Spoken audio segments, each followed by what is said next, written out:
Guys, Sarah Zip again. A couple of thoughts this last week or so, and they've been interesting thoughts, and I thought maybe it's time to share how I'm feeling. Maybe a little strange, some of the stuff that I'm going to say to you. So, as with everything, the best way to receive information is with an open mind.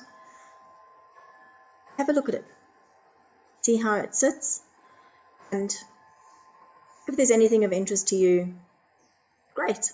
If it sounds like a whole bunch of hogwash, turn it away, dismiss it.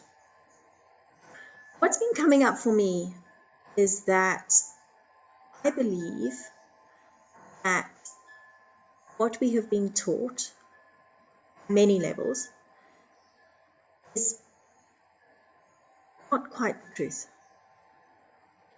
Do I know the truth? Probably not. What has come up for me is that Maslow's hierarchy, and if those of you that don't know it, you can go and have a look at it, I feel, for me, has been turned on its head. So Maslow's hierarchy is basically a triangle, and it has what it considers the most basic human needs at the bottom, and as you escalate up this pyramid, get to the top of the pyramid, which you're supposed to only get to once all these other needs have been mastered and fulfilled. Needs and wants have been mastered and fulfilled. At the very top of the pyramid is this aspect of self-actualization, the I am. And it's supposed to be the last of the challenges that we need to, or can, if we want to meet as a human being on this planet. So what's been happening recently, and obviously this is due to circumstances and experiences, and everybody has different experiences and everybody feels differently.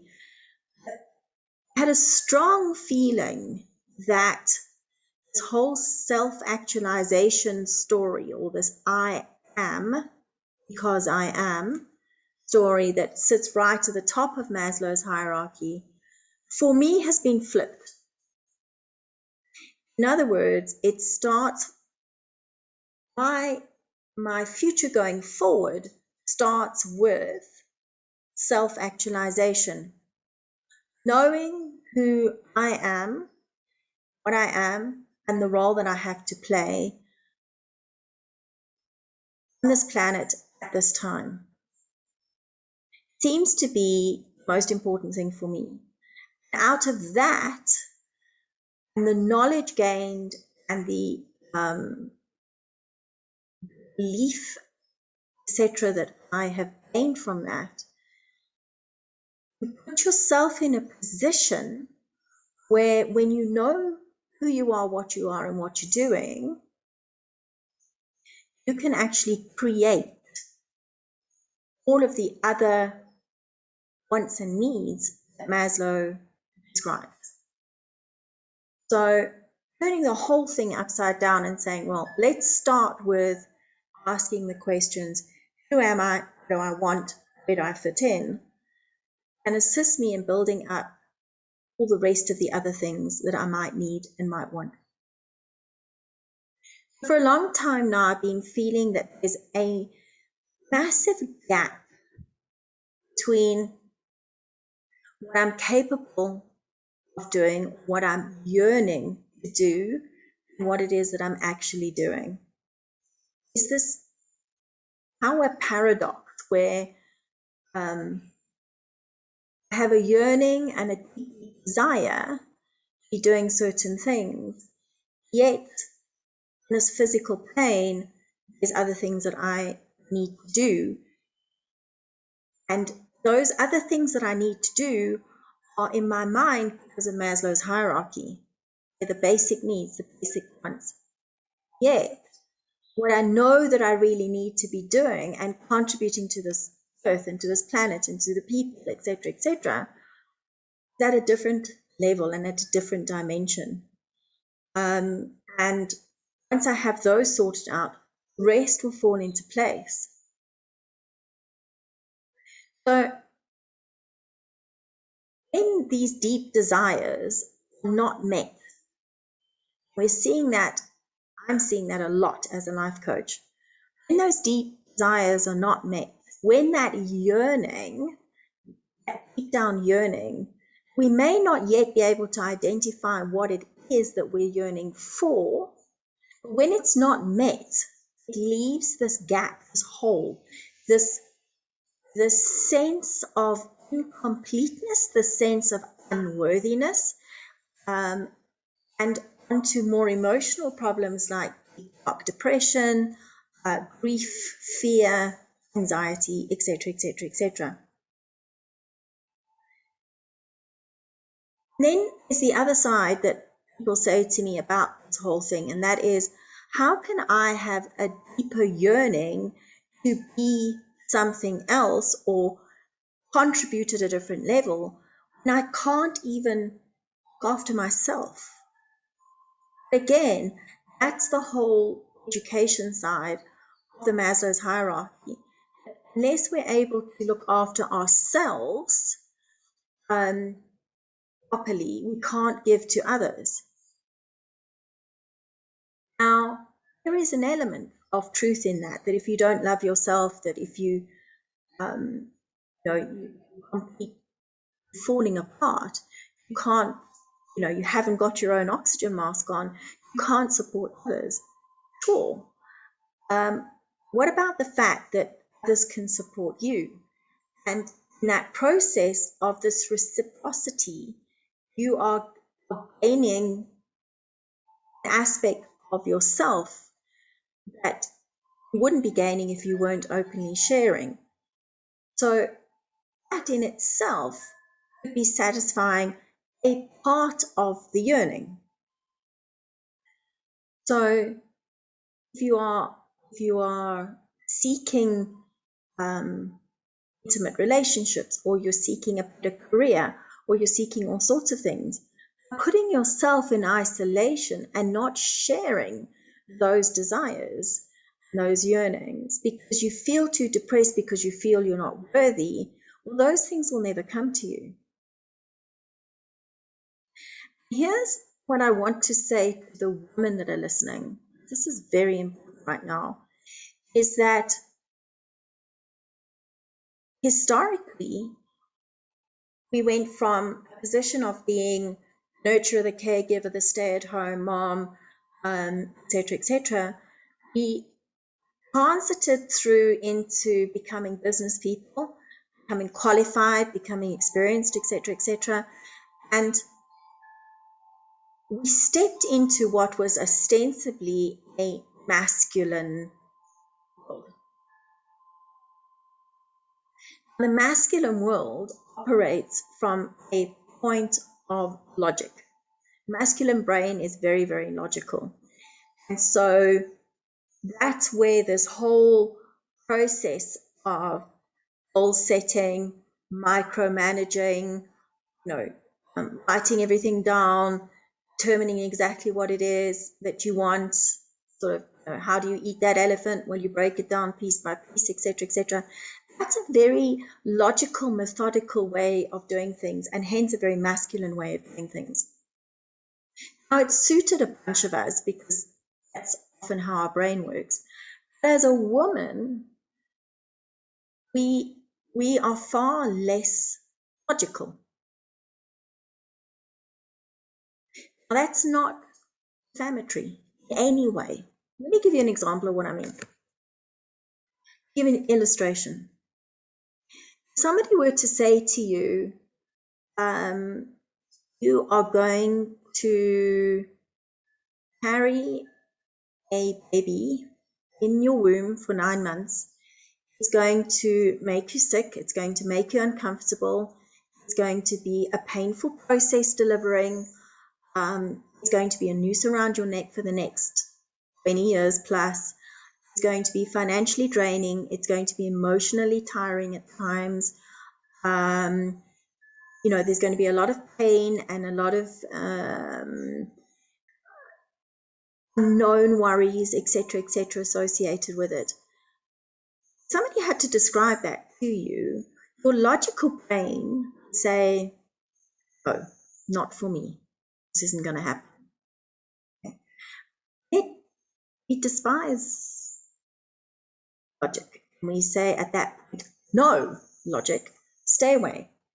I really want this child. I really want this baby. I really want to nurture this baby. I really want to bring this baby into this world.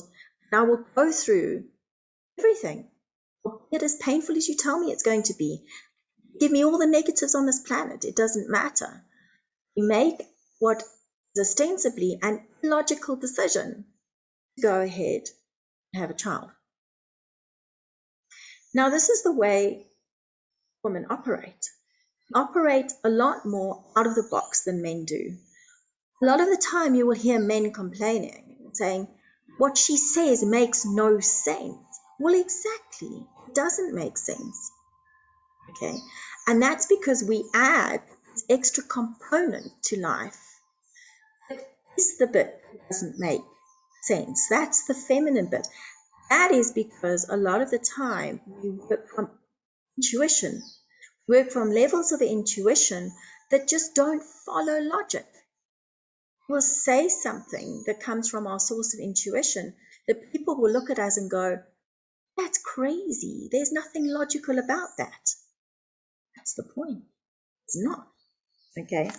And so in order for us to, especially as women, to work out what it is that we are yearning for, we need to come out of the logical side of our brain, which is where we've been conditioned to operate, and go into feeling. So we need to come out of our head, go into our hearts, and work out what it is that we really yearn for. What is it that we really want to be doing with our time on this planet? Okay. We need to make contact with this feminine power, this hidden feminine power. It's not an overriding power that just crushes everything else. It's none of that. It's not this woman's lib power at all. It's a soft, gentle, nurturing, all-knowing power. And it comes from a number of different sources, and we'll notice it in different areas.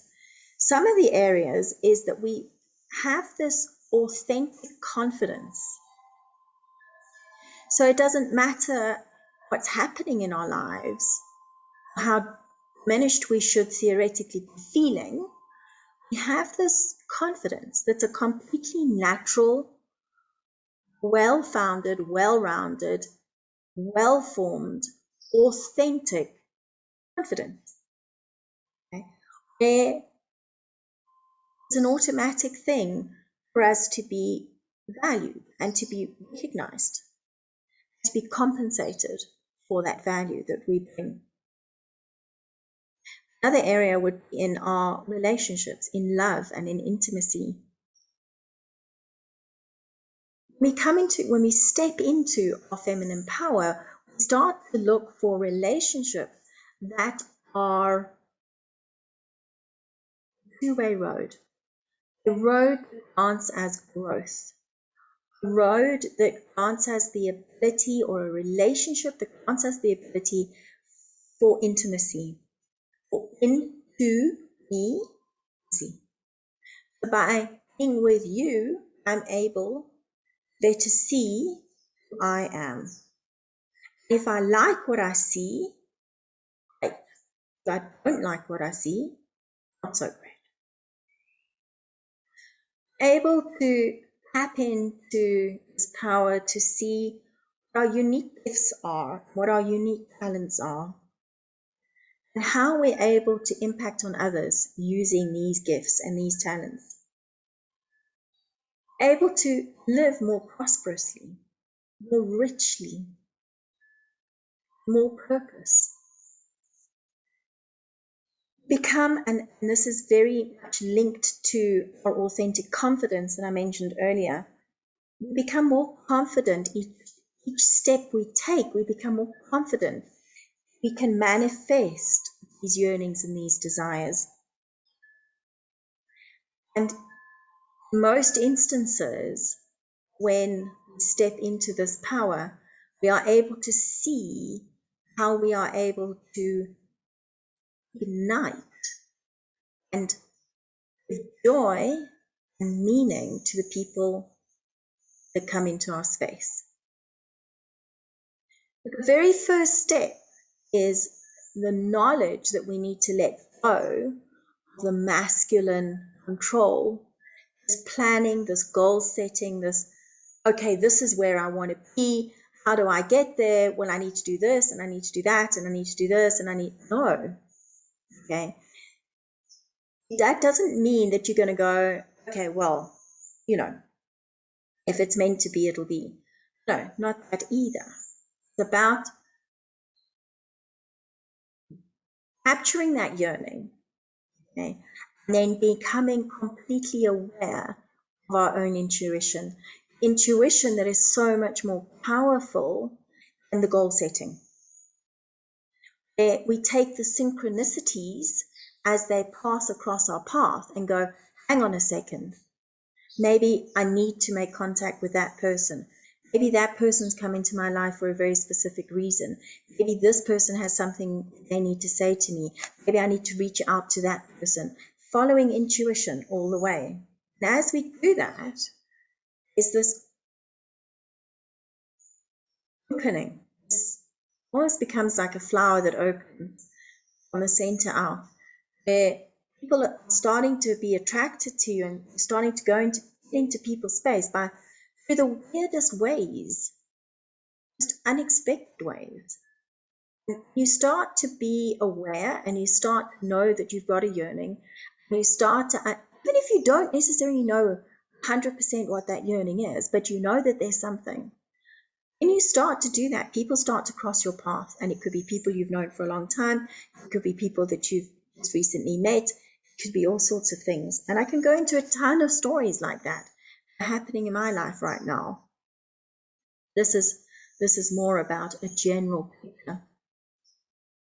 So you'll notice that if you look at a project manager's task, it's very linear. It goes from one point and it travels its way through certain points that get ticked off as they go along the line.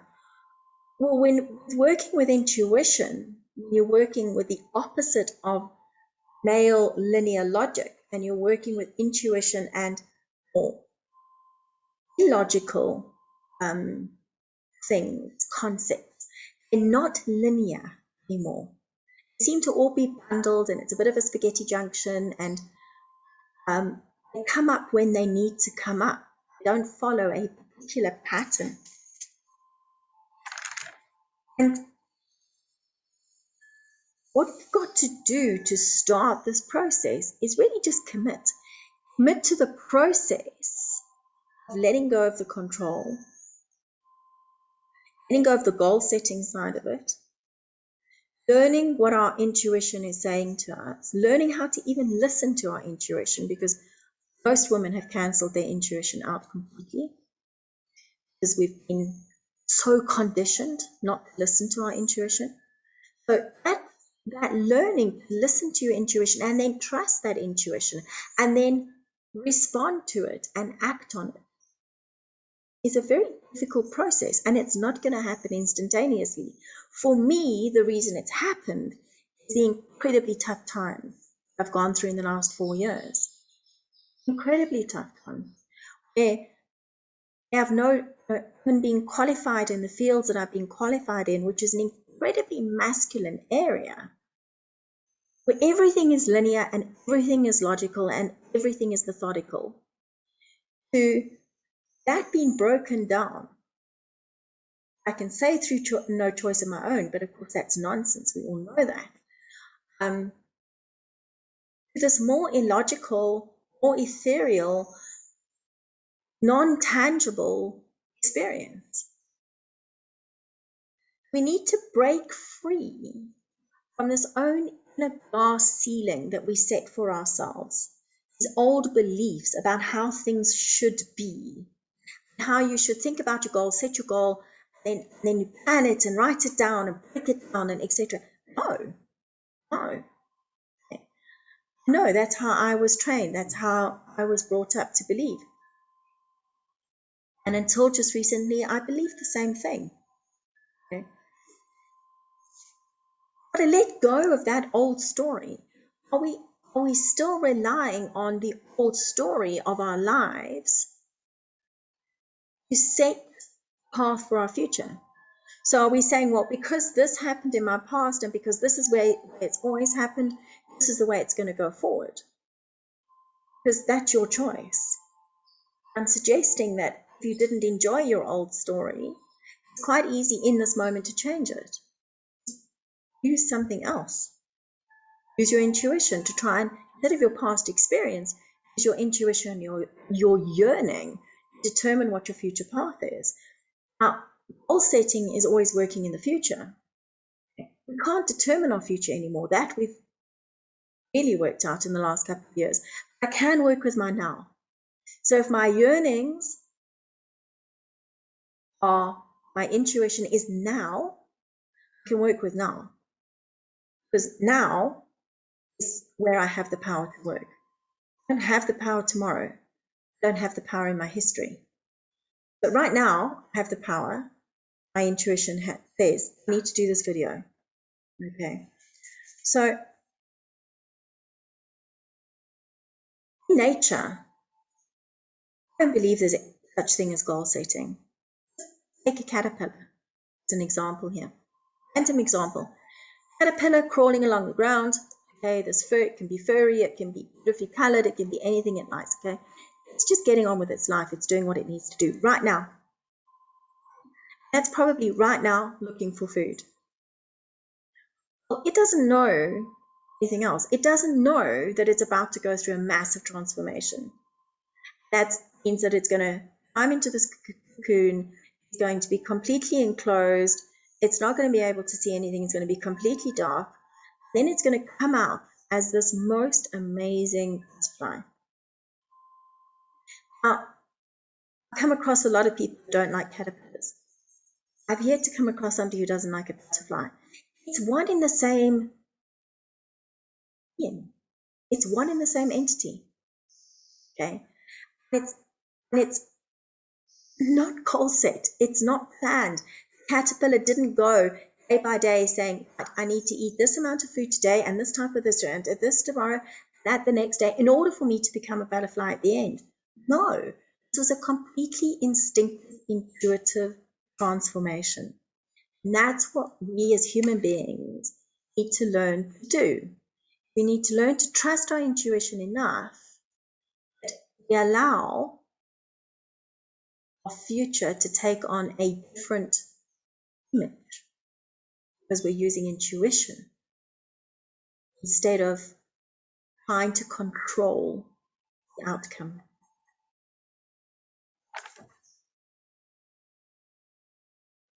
So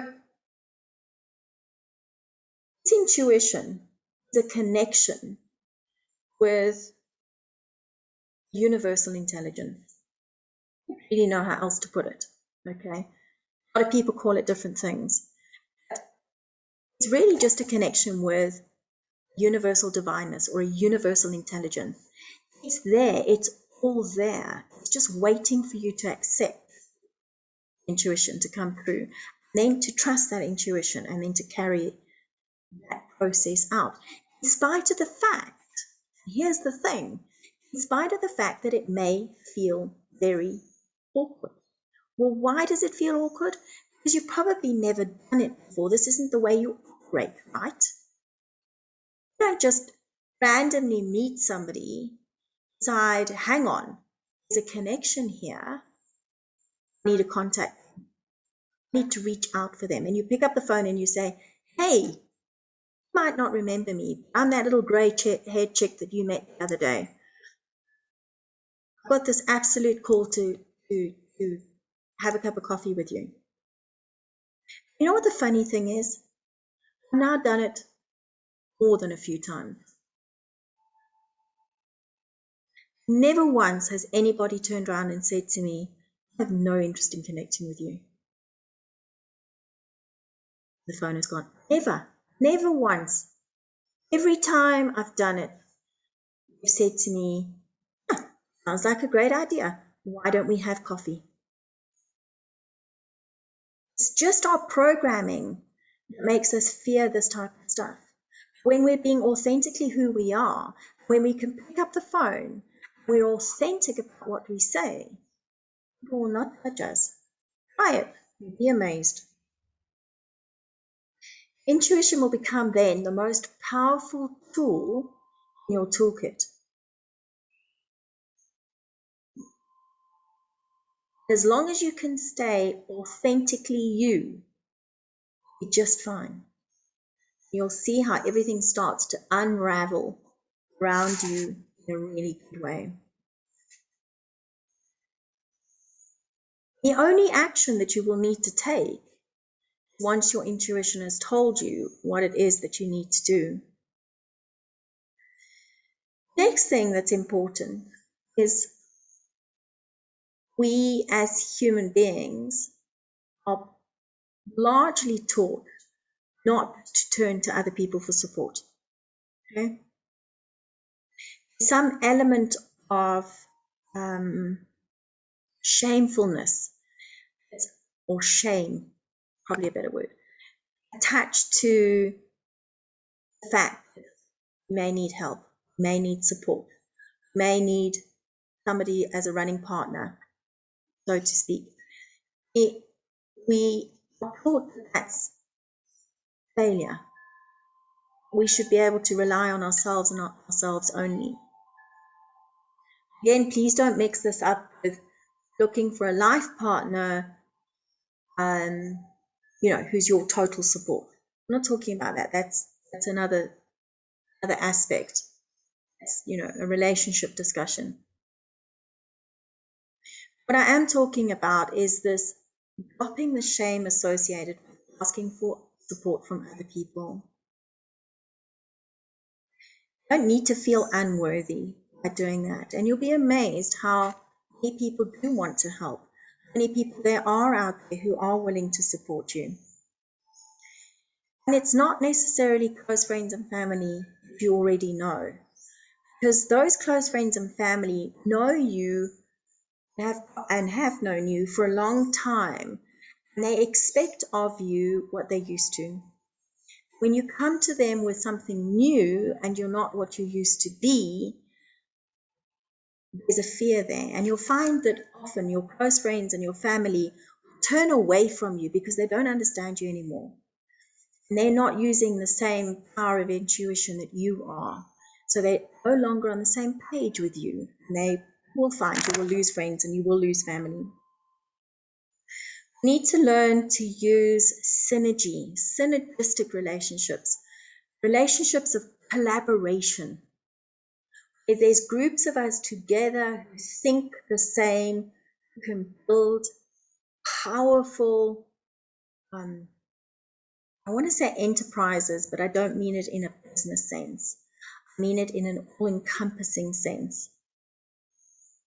Chatting to a friend earlier, and we both came across the same saying, looking at different stuff, yet we both came across the same saying, which we discussed at night.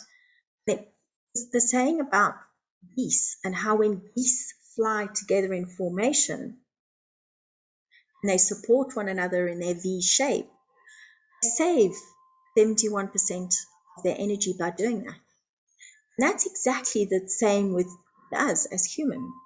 We collaborate and we work as a team together, purposefully going in a direction where there's a common destiny, okay? We are so much more powerful together than we could ever be on our own. And you really can become anything you want to be. You've got a support structure around you.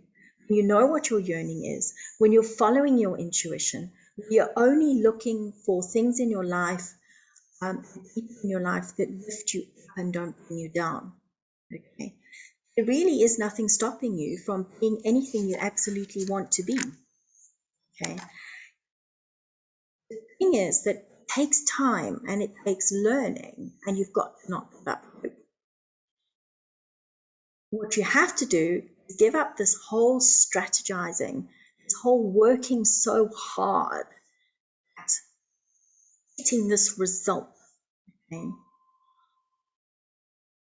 It's this relaxing into this knowing is a bigger intellectual universal intelligence out there, that if you tap into it, the answers are there, just waiting for you to ask. When you can do that,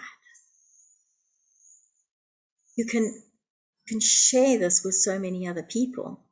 And it's just not even in the, don't even have to be in the talking. It's in the walking. It's in what you're doing. It's in the way you present yourself, in what it is that you are doing. Okay. Again, I speak from experience. I'll share this with you and then I'm closing. Some of you know me really well. Others of you don't know me at all. Okay. Trust me, just leave. I've gone through a really hard time for the last 4 years. I haven't had an easy life period, but the last 4 years have been really tough. And what I'm doing for a living at the moment is deep cleaning houses. A massive need. Okay. Incredibly busy. This is one of my few days off. And cleaning houses, I have all sorts of illnesses. I should not be cleaning houses. It's the last thing on this planet that I should be doing, especially deep cleaning. It's not just your deep cleaning. Okay? It's incredibly intensive on the body, incredibly physically exhausting. Guess what? When I know that I take that call for the next cleaning, that it's in line with my deeper yearning, and my deeper yearning is to be here to help people as a healer, as a life coach, as a mentor, as a facilitator. I know that next cleaning that I walk into, that person needs one of those things. At some level. And it's not one instance where that hasn't been the case. Because when I advertise, when stuff is spread by word of mouth for us, the business comes in, I know already that that is a universal connection that we have. And it's so true. I've met the most wonderful people doing the shittiest of jobs because I bring joy to their lives, and because there's this universal connection where my intuition is saying to me, this is what I need to do. These are the people I need to attract into my life. Guess what? I won't be doing cleaning forever. There's no way. There's so much other stuff that's come into my life as a result of hustling, being out there, putting myself out there, doing the stuff that other people don't want to do, get a result that other people will never get, because I understood that this was one way I could allow my intuition to guide me in finding the right people to come into my space. If you want to learn more about this, then help yourself. This is I'm here, available. Tap in. We're doing some more work on this within a new platform we're busy opening and starting up at the moment, where there's going to be access to this type of stuff for everybody at every level. Very excited about the platform. Yeah, just hang in there. Just trust the process. Just find out what your yearning is. Find out what your desires are. Know whether what you're doing right now is serving you or not. And then work through it. Decide where you want to go. And if I can help with that, shout. By all means, let's have a chat. Find me on Facebook, you can find me on all over the place. I'm not invisible by a long stretch of the imagination. From my side to you, lots of love, lots of care, and wishing you wonderful success. Take care.